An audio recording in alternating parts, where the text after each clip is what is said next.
سامنے جی 15 کا آفس ہے، اور یہاں پر اس روڈ کی صورتحال بہت عرصے سے اسی طرح ہے، اور اس پہ ہم بہت دفعہ کمپلینٹ کر چکے ہیں کہ اس تھوڑے سے پورشن کو ٹھیک کیا جائے وہ ادھر تک،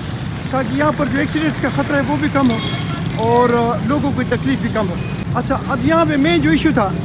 وہ ایک اس جگہ کا ہے، باقی بھی خراب ہے، لیکن ایک اس جگہ کا ایشو ہے یہ پہ ہے، اور ایک وہاں پہ ہے۔ اس کو انہوں نے ٹیمپریری طور پہ تو ٹھیک کر لیا تھا، لیکن چونکہ اس کی کمپلیکشن پراپر نہیں کی ہے اس کی وجہ سے سچویشن ٹوٹ کی ٹوٹ ہے۔ اچھا، وہاں پر سوئی گیس کا ایک مین ہول ہے کہ ہم نے ریکویسٹ کی تھی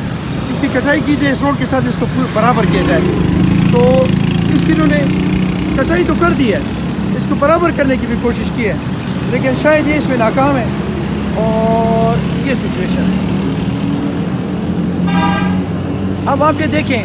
تو یہاں سے ابھی یہ فل بھی نہیں ہوا، سوکھا بھی نہیں ہے، اور یہ یہاں سے اکڑ گیا۔